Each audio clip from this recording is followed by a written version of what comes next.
parti pour une nouvelle vidéo. Yes.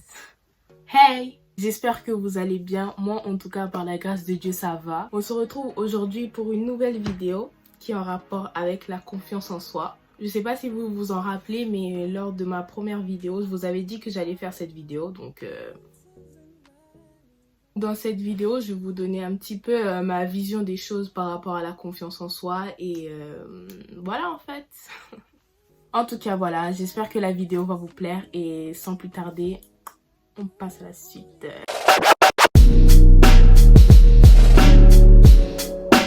Alors, d'après moi, la confiance en soi, c'est connaître sa valeur et savoir l'assumer devant les autres. Et j'ai remarqué que finalement, sur les réseaux, que ce soit sur Instagram, que ce soit sur YouTube, ou en tout cas, ce que j'ai vu majoritairement, c'est la confiance en soi niveau physique. Alors oui, avoir confiance en soi niveau physique, c'est très important, mais je trouve que d'abord la confiance en soi commence là. Donc je sais pas si je pourrais qualifier cela comme confiance en soi mentale, en tout cas ça se passe à l'intérieur. Donc niveau mentalité, etc. Bref. Donc, ce que moi je caractérise comme confiance en soi mentale, qui d'ailleurs ce terme n'existe peut-être pas, mais on va faire comme s'il existait. En fait, ça consiste à finalement assumer sa personnalité, ses choix, ses goûts, etc. etc.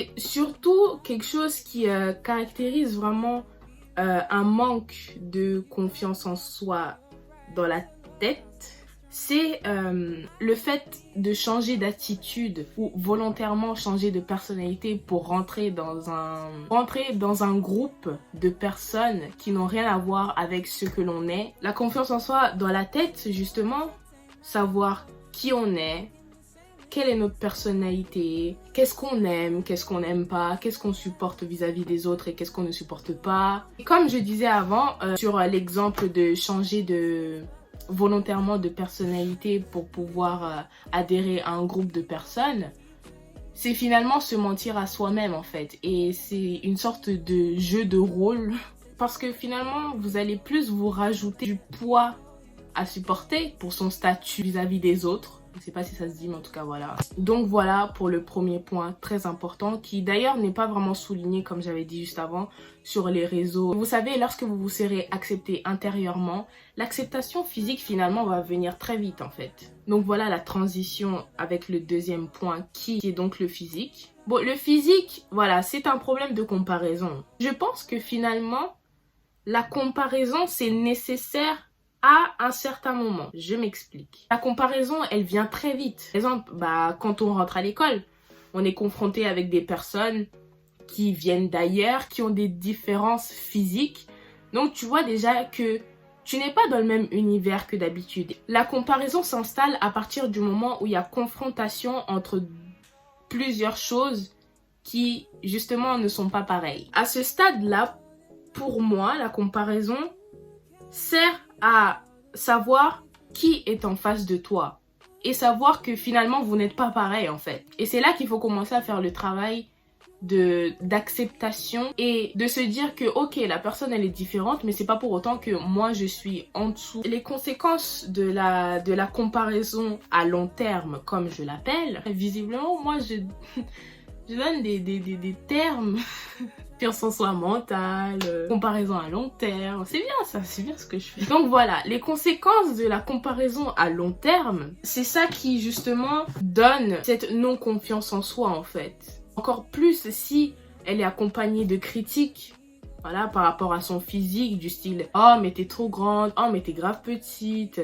oh mais regarde ta couleur de peau, ah mais regarde tes cheveux, ah mais regarde ceci, cela. » Et si on n'a pas fait ce travail au préalable, ce travail de acceptation, de savoir justement qu'est-ce qu'on est et comment on est fait, c'est là que critiques, des choses comme ça viennent prendre la place de l'assurance de qui vous êtes. Les conséquences de la comparaison, c'est la sous-estimation, se dire qu'on n'a pas la capacité de faire des choses que d'autres personnes peuvent faire. La comparaison peut se caractériser par la timidité. Par exemple, il y a certaines personnes qui n'osent pas aller voir d'autres personnes parce que justement cette personne va se dire ouais mais si je vais la voir, la personne elle va commencer à critiquer mon physique. Comme on ne se fait pas confiance déjà de base et que nous ne trouvons pas les choses que nous avons belles, la vie des autres prend le dessus sur nous et que c'est la vie de la personne qui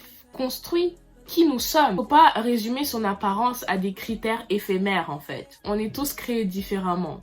Donc si tu veux ressembler à un critère à la mode, toi qui tu es en fait. Comment le terme le dit, éphémère, le physique il change et dans tous les cas vous savez, il y a des choses qui sont simples dans la vie, tu vois. On peut faire plein de choses pour se sentir pour bien se sentir dans son corps en fait. On peut, je sais pas, faire du sport, des choses comme ça, vous voyez. C'est vrai que moi aussi je devais m'y mettre au sport. Enfin bref. Conclusion. Dieu dit dans Marc 8, chapitre 36, « À quoi sert-il à un homme de gagner le monde s'il perd son âme ?» C'est bien beau de se faire aimer, regarder de tous, avoir un avis favorable des autres, etc.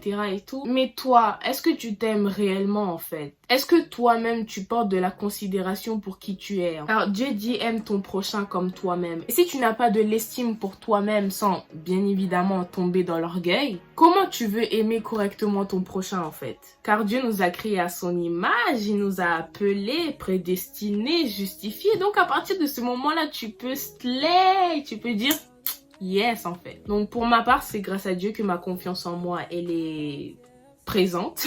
on a tous à un moment donné des complexes et tout. Et on en aura tous d'une certaine manière, vous voyez. Donc pour ma part, je suis très grande. Je fais exactement 1m79, on va dire 1m80. Ça a été un peu compliqué de accepter ma longue taille par rapport aux autres et tout. Que recevoir des « Oh mais t'es trop grande, t'es grave grande, waouh !» Au bout d'un moment, j'en ai fait un complexe. Mais il est parti assez vite quand même, hein, je trouve. Surtout que genre je suis quelqu'un qui n'a pas eu beaucoup de complexes en vrai. À part quand j'étais petite, hein, je voulais refaire mon nez. D'ailleurs, je sais même pas pourquoi en fait. Que mon nez il est mimi en vrai. Je trouve que la représentation c'est assez important. C'est-à-dire que trouver des personnes qui ont des similitudes avec nous peuvent nous rassurer dans le sens où ouais je suis pas toute seule. Pour ma part ouais je suis pas toute seule à être grande. Pour d'autres personnes je suis pas toute seule ou tout seul à être petit, à être comme ci, à être comme ça. En fait ça permet de se dire que finalement je suis tout à fait normale en fait. Je suis pas bizarre, je suis pas voilà. Donc voilà, la vidéo elle est terminée. J'espère qu'elle vous a plu. Moi pour ma part ça m'a grave plu de filmer. Si vous avez aimé, vous connaissez la chanson, n'hésitez pas à liker, commenter, partager, vous abonner et activer la cloche. Suivez-moi aussi sur mon Instagram. En attendant la prochaine vidéo, parce qu'en plus là je prépare plein de petites vidéos bien cool et tout, j'espère que vous allez aimer. En attendant la prochaine vidéo, que Dieu vous bénisse et à la prochaine.